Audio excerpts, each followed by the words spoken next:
if you know what a maintainer is, where they actually build roads, the county builds them, or you see highway crews going down making the interstate highways, they have huge box blades, and they have things that will move huge amounts of dirt from one side and will dump it out and smooth it out and go.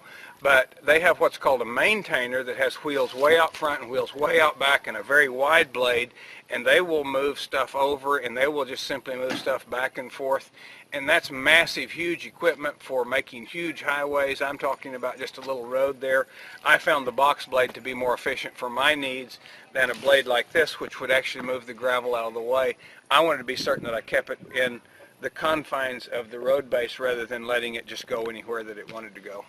And I have a small stockpile left over at the end of this road, which is just fine because it'll be great for filling in or making another road, because I'll need other little gravel roads going into the houses and the outbuildings and the barns eventually. Okay, well, that's all I have to say about road building at this time, and it's not much of a road. It's a little rustic gravel road that's coming into our property.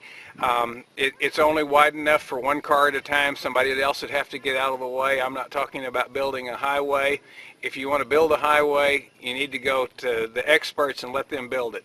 If you want to build a gravel road, do it yourself and enjoy it.